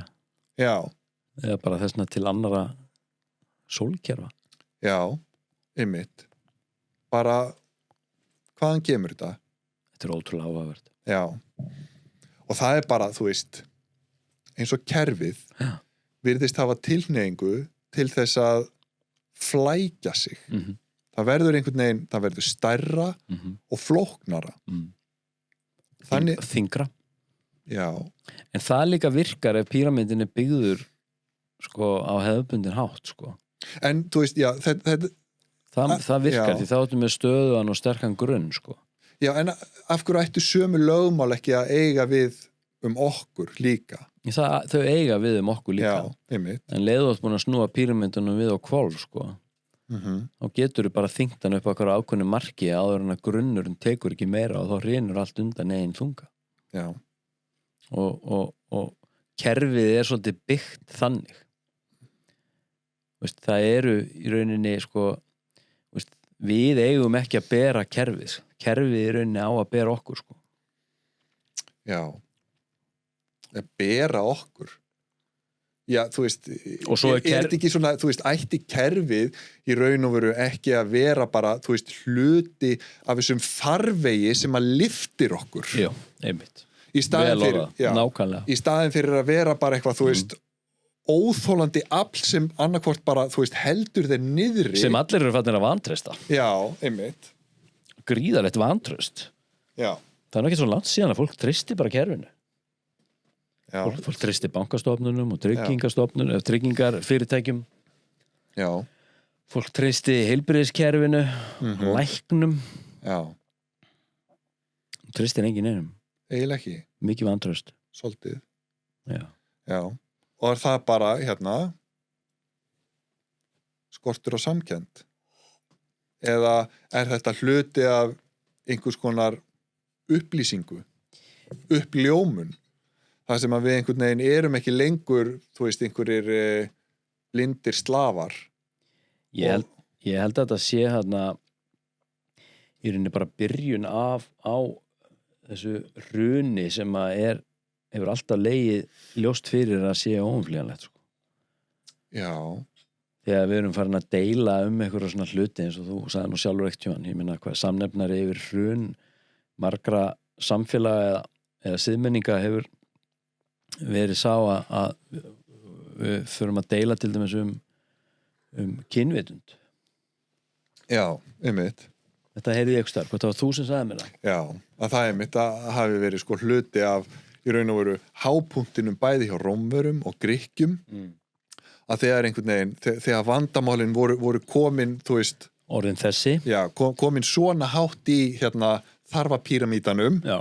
Að þá einhvern veginn var bara þá ertu komin út í eitthvað svona alveg tútal sjálfsíki. Já, ég minna þá er fólk bara komið einhvern veginn svo langt frá upprunanum að það fer bara að sko molna undan þér. Já, einmitt. Að það einhvern veginn, þú ert bara, þú veist, fastur hérna í einhverju, þú veist, 1% af 1%, sko, já. Og ert móðgæður fyrir þeirra hönd. Já, einmitt. Og þarna, og þá einmitt kannski hætt við því að þú einhvern veginn bara farir út af brautinni og einmitt endur í einhverju tómu kjaftaði. Já. Hvert ætluðum við með henni þátt? Mikki, hvað er tíminn orðinu á okkur? 1 ára. Já, Jesus, við ekki fara að hætta þessu. Já, en það er gott í bili. Það voru ágætt spjall. Já. Fyndi maður, við settum það niður alveg bara meðvita, þá rættum við ekki einu sinni hvað við ætluðum að ræða. Þetta var algjörlega frístælað. Það eina, við vorum búnir að ákveða eitt, eða þú varst búin að minnast á eitt, að það þetta með þarna, hækkaða tíðni og mögulega 5. vídd. Já. En sko, hvað þá fyrsta og önnu vídd? Þú veist, erum við að tala þá þú veist... Ég búin að gleyma því. Erum við þá bara... Þá erum við bara fyrsta og önnu vídd. Það örugglega bara... Það sé ekki bara dýrin. Erum við þá bara í bara tvívídd? Já, kannski bara eitthvað börn og dýr eða eitthvað, ég veit það ekki. Ég get ekki svarað þessari spurningu. Nei. Ég bara veit það ekki. Og það er líka ákveðin galdur að geta svaraði þannig. Já. Hvað heldur þú? Fyrsta og önnu víddin.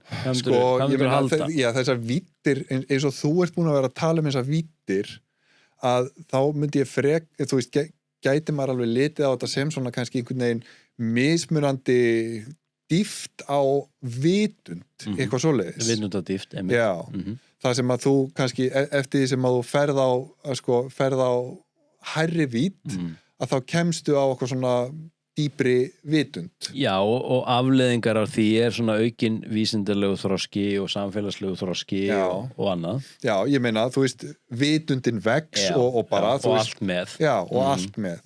Og þá hlýtur þá í raun og veru hitt að vera svona minni og minni vitund. Þannig að, þú veist, getur við sagt að sko, kannski bara, þú veist, steinninn hann er bara í fyrstu vitund. Hann bara, þú veist... Grjótið. Já. Hann bara þarna og einhvern veginn hefur ekkert það hvorki að segja né gera og einhvern veginn bara algjörlega ölluleiti háður bara ytri aðstæðum og hefur engan innri kraft. Kannski ekki steinnin 7. víddin. Heldurðu það? Sem komnir þangað. Þú ert bara komið þangað, bara í grjótið. Bara í grjótið, í eitthvað algjört tímaleysi og þeir alveg drull. Já. Ekkert skipti neinn máli. En þá, þú veist, ef að steinnin er fyrsta vitund, að þá gætu samt sem áður þá kannski þarna, ég veit ekki hvort að dýrin væru þá önnu vitund, dýr og plöntur og eitthvað svoleiðis. Já. Og svo eru við þá í 3. vitund, 3. vídd. 3. og 4. Já, einmitt. Svo er verið að draga okkur upp í 50. Já. En hefur þú ekkert verið að finna fyrir neinum einkennum? Eftir áramót? Nei, ekki þetta sem að þú ert að tala varðandi hérna eitthvað sko, já, ekki breytingar á svefnmynstri eða eitthvað svona breytingar á skynjun eða heyrn eða eitthvað þannig. Nei, ekki ennþá allavega. Prófa að vakna í nótt. Já, þú veist, það svona... Nú er ég kannski búin að planta ykkur góður hugmynd í þig. Já. Plantið þig góðu gerói. Já. Og vakna bara, þú veist hvað, í öngum mínum? Nei, það er bara málið. Þessu fylgir ekki ótti eða eitthvað ósætti, sko. Nei. Ég er bara mjög sáttur. Ég vaknaði til dæmis í nótt. Já. Og það var bara eins og að væri búið að tróða bara leirinn í eyrun á mér og það var bara hátíðinni suð í eyrunum á mér og ég fylltist bara frið og sökk inn í þetta og sofnaði aftur. Og eitt líka sem ég myndist ekki á áðan, það sem er búið að vera að gerast. Sko, auknar draumfarir. Já. Og ég er ekkert að tala um eitthvað smá. Já. Bara, sko, bara veldisvöxtur í draumförum. Að ég er að vakna, núna einhverju einustu nótt, bara með einhverja svakalega ítarlegar sögur sem ég hef búin að vera að gangi í gegnum yfir nóttina. Já. Og þetta er algjörlega úr karakter. Ég hef aldrei verið þessi maður sem hefur verið að vakna eitthvað með eitthvað að skýra drauma eða muni eftir draumum. Sko. Já.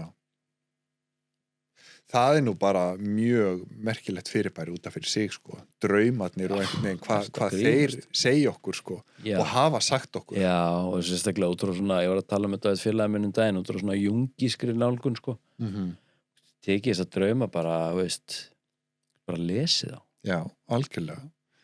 túlka drauma náttúrulega bara, þú veist þetta bara þetta svona, ég myndi segja að þarna ertu komin einmitt bara í sko mörkin á milli hérna bara vísinda og lista sko.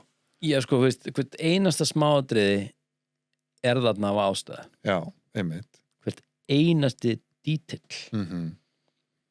Já, og oft á tíðum það einmitt þannig að einmitt þessi pínu litli dítill sem í þínum draumi í raun og veru eitthvað allt annað í raunveruleikanum. Já. Þetta svona, þú veist. Já, einmitt. Og það svona andstæða.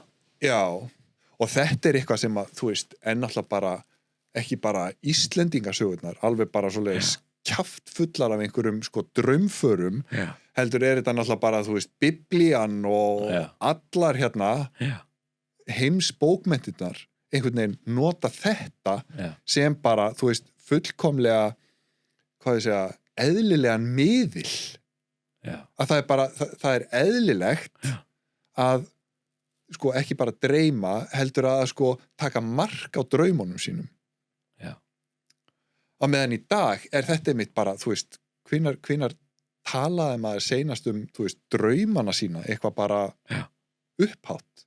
Já, og það verið að hvetja mig til þess að vera nógu anskoti snöggur til að skráða niður, sko. Já. Og hann að því að það sem ég upplifi líka, ég vakna með það mjög skýrt, sko, og svo einhvern veginn bara, veist, svo bara ef ég fer niður og bara byrja að dæla með koffín og fer út í daginn með amstrið. Og maður gleymir þessu. Þú gleymir þeim. Ég veit það. Þegar klukktíma. Já. Þrátt fyrir að þeir séu bara svo skýrir þegar maður vaknar. Já, hver einasta tilfinning, sko. Já. Ég fekk að upplifa afbrýðisemi í morgun, í nótt. Já. Raunverulega afbrýðisemi. Og þessi tilfinning var svo raunveruleg. Já. Skilurðu. Og þarna og það var áhugavert að sjá hvernig ég brást við henni, sko. Já. Afbrýðiseminni. Ég dvaldi ekki í henni, sko. Nei. Ég sagði bara svona við sjálfa mig bara einhvern veginn á mjög kjærleiksríkan hátt, ég bara gekk út úr aðstæðanum og sagði, fuck it, maður. Já. Skilur Já. Bara, þetta búið. Og ljósdraumar. Já.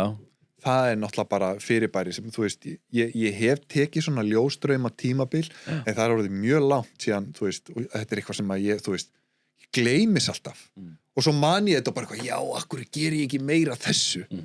Það sem að þú í raun og veru ferð að sofa með ákveðin ásetning. Já, dóttir mig gerir það. Já, hún ákveður hvað hún ætlar að dreyma. Nákvæmlega. Já. Og svo bara öðlastu meðvitund í draumi. Já. Og þú í raun og veru, þú tekur stjórn á draumnum. Já. Og þú veist, kannastu við þessa tilfinningu? Nei, ég get það ekki. Ég get þetta ekki. Nei, að þú veist, þetta hefur komið sko margoft fyrir mig. Það sem að ég bara, þú veist, átta mig á því þegar ég sofandi að ég sé sofandi og með að dreyma. Sko, ég gat þetta þegar ég var yngri. Já. Þegar ég var ungur. Já, þannig að þú veist hvað ég að tala um. Ég veit hvað þú tala um, en þetta eins og segja, þetta mjög, og ég lék mér oft með þetta og sérstaklega erotíska drauma, sko. Já. Blauta drauma. Nákvæmlega. Maður var bara eitthvað, veist, krakki, sko, unglingur, sko. Já, en það einmitt, sko, þú veist, það alltaf búið að rannsaka þetta og gera alls konar tilraunir með þetta og þetta einmitt, það svona eitthvað tvennt sem að fólk virðist fara bara nánast automatist í svona ljósdraumum. Það annars vegar klámið og hins vegar flugið. Já. Að bara, þú veist, að fljúa eða ríða. Flug, það líka, það eru draumar sem ég átti oft þegar ég var ungur, sko. Já. En ekki lengur, sko. Nei. Og þú veist, einmitt flugdraumar og svona, þú veist, dreyma maður geti andað í kafi. Já, sko, ég synti, sko, ég gat synt fljúandi, sko. Já, einmitt. Og ég gat svifið. Það eru draumar sem, ég fæ það stundum, ég get svifið. Og þetta alveg bara, þú veist, það bara mjög, sko, raunveruleg tilfinning sem að fylgir þessu draumum. Já, mjög raunveruleg. Já. Og hún einhvern veginn fær mann til þess að átta sig á því að það sem maður að upplifa hérna á svifi, þetta eitthvað sem þetta er ástand sem við höfum verið í oft áður. Ég meina, þetta bara svona eitthvað þyngdarleysi bara í móðurkviði, bara eitthvað Já, þú ert að slíta þig frá efni, sko. Já. Þú ert að augra bara öllum náttúrulega málum. Já. Allavega þekktum. Já. Þetta svo trillt. Já. Herru, Arnór, hvernig slúttu þessu? Eigum að syngja lag. Passa það, sko. Þetta búið að vera gott spjall. Já. Fargoga.is Andri Æsland og Betri dagar. Já. Takk fyrir stuðningin og takk fyrir áhorfið og hlustun. Mælum með að þið farið inn á streymisveitur og ítið á follow eða YouTube og ítið á subscribe. Með mátturum vera með ykkur. Það er góður viðmælandi á leiðinni næst. Það eru 2 helviti góðir. 2?